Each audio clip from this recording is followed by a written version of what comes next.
Hello प्यारे बच्चों। आज हम आए हैं एक और नई कहानी के साथ।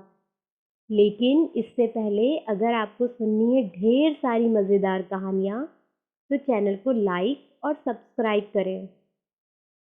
आज हम लाए हैं एक और नई कहानी जिसका नाम है अलादीन का जादुई चिराग। अलादीन के चिराग की कहानी तो आपने कभी ना कभी तो सुनी होगी, जिसमें आपने सुना होगा कि अलादीन को एक जादुई चिराग मिल जाता है और उसका वह इस्तेमाल करता है।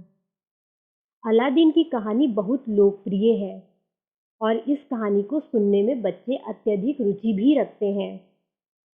अब ऐसे में उन्हें ये कहानी तो ज़रूर सुननी चाहिए। तो चलिए सुनते हैं अलादीन के चिराग की कहानी। बहुत समय पहले अफ़गानिस्तान के छोटे से शहर में कासिम नाम का दर्जी रहता था। वह बहुत गरीब था, बड़ी मुश्किल से अपना परिवार चला पाता था।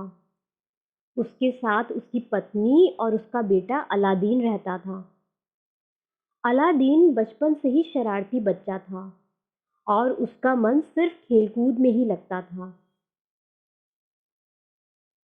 हर एक पिता की तरह अलादीन के पिता को भी इस बात की चिंता होती थी कि अलादीन आगे क्या करेगा, उसका भविष्य कैसा होगा। इस वजह से अलादीन के पिता चाहते थे कि अलादीन उनके काम को सीखे ताकि भविष्य में अलादीन को पैसे का मोहताज ना होना पड़े। लेकिन अलादीन तो ठहरा मस्त मौला लड़का, वह किसी की बात नहीं सुनता था। एक दिन अलादीन के पिता की तबीयत खराब होने की वजह से उनकी मौत हो गई। अलादीन को संभालने का काम उसकी माँ पर आ गया।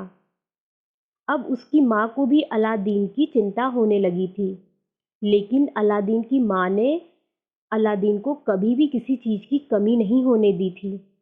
लेकिन फिर भी अलादीन की माँ अपने बेटे को लेकर चिंतित थी, क्योंकि अलादीन कोई भी काम नहीं करना चाहता था। वह हमेशा आवारागर्दी करता रहता था। एक दिन अलादीन घर के बाहर गलियों में घूम रहा था कि तभी एक अजनबी उसके पास आया और मुस्कुराने लगा। वह अजनबी एक जादूगर था। अजनबी अलादीन के पास गया और जाकर बोला, क्या तुम कासिम दर्जी के बेटे हो? अलादीन बोला, हाँ, लेकिन मेरे पिता तो बहुत पहले मर चुके हैं। उस अजनबी ने अलादीन के साथ हमदर्दी जताते हुए कहा, अरे मेरे बच्चे, मैं तुम्हारा चाचा हूँ। तुम्हारे पिता मेरे बड़े भाई थे। मैं उनकी मौत की खबर सुनकर बहुत ही दुखी हुआ हूँ। उसके बाद जादूगर ने अलादीन को कुछ अशर्फियाँ दी और कहा, अब तुम घर जाओ और माँ को कहना कि मैं कल तुम्हारे घर आऊँगा। अगले दिन वह जादूगर अलादीन के घर आया और साथ ही बहुत सारे तोहफे भी लाया। उस जादूगर के घर पहुंचते ही अलादीन की माँ ने उससे कहा, मेरे पति के तो कोई भाई नहीं है। फिर उस जादूगर ने अलादीन की माँ से कहा, 40 साल पहले काम करने में बगदाद चला गया था और मेरे भाई से मेरी खास जमती भी नहीं थी, इसीलिए शायद आपको कभी भाई ने बताया नहीं होगा। अब तो जादूगर की ऐसी बातों को सुनकर अलादीन की माँ को भी विश्वास करना पड़ा। जादूगर ने अलादीन की माँ से पूछा, अलादीन क्या काम करता है? अलादीन की माँ ने रोते हुए कहा, अलादीन कोई काम नहीं करता और दिन भर घूमता रहता है। जादूगर ने अलादीन की माँ को कहा, आप चिंता मत करो, मैं इसे काम दिला दूंगा। फिर यह बोलकर अलादीन को अपने साथ ले गया और वह अलादीन को काम करने के बहाने एक घने जंगल में ले गया और एक गुफा के पास जाकर अलादीन के साथ खड़ा हो गया, जिससे कि अलादीन बहुत ज़्यादा डर गया था। उस जादूगर ने अलादीन से कहा, तुम्हारे गरीबी के दिन खत्म होने वाले हैं अलादीन। इस गुफा के अंदर बेशकीमती खजाने हैं। यह सुनकर अलादीन खुश हो गया और उस जादूगर से पूछा, खजाने को पाने के लिए क्या करना पड़ेगा?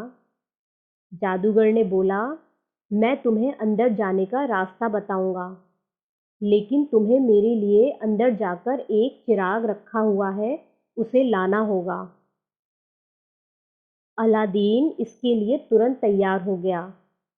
जादूगर ने मंत्र उच्चारण करके गुफा के दरवाजे को खोला और उसके बाद अलादीन उस गुफा के अंदर चला गया।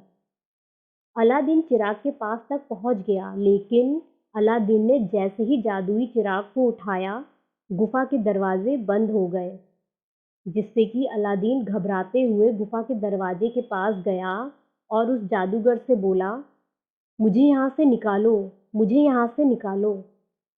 ये सब देखकर जादूगर भी घबरा गया और वहां से निकल गया। जैसे तैसे अलादीन चिराग को लेकर गुफा से बाहर निकला और अपने घर पहुंच गया। अलादीन घर पहुंचकर सोचने लगा कि इस चिराग में ऐसा क्या है जो जादूगर इसके पीछे पड़ा है।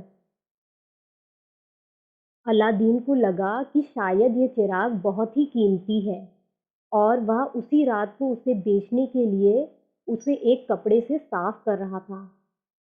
साफ करते वक्त अचानक से उस चिराग से एक जिन्न बाहर निकला और बोला, क्या हुक्म है मेरे आका? ये देखकर अलादीन बहुत घबरा गया और उस जिन्न से पूछा कि तुम कौन हो? जिन्न ने जवाब में कहा, यह चिराग जिसके पास होता है मैं उसका गुलाम हो जाता हूँ। इसके बाद से अलादीन की सारी मुश्किलें खत्म हो गईं। उसे जो भी जरूरत पड़ती थी, चिराग के जिन्न से मांग लेता था। कहते हैं कि अलादीन जिनको कभी भी गुलाम नहीं समझता था, अपने भाई की तरह ही रखता था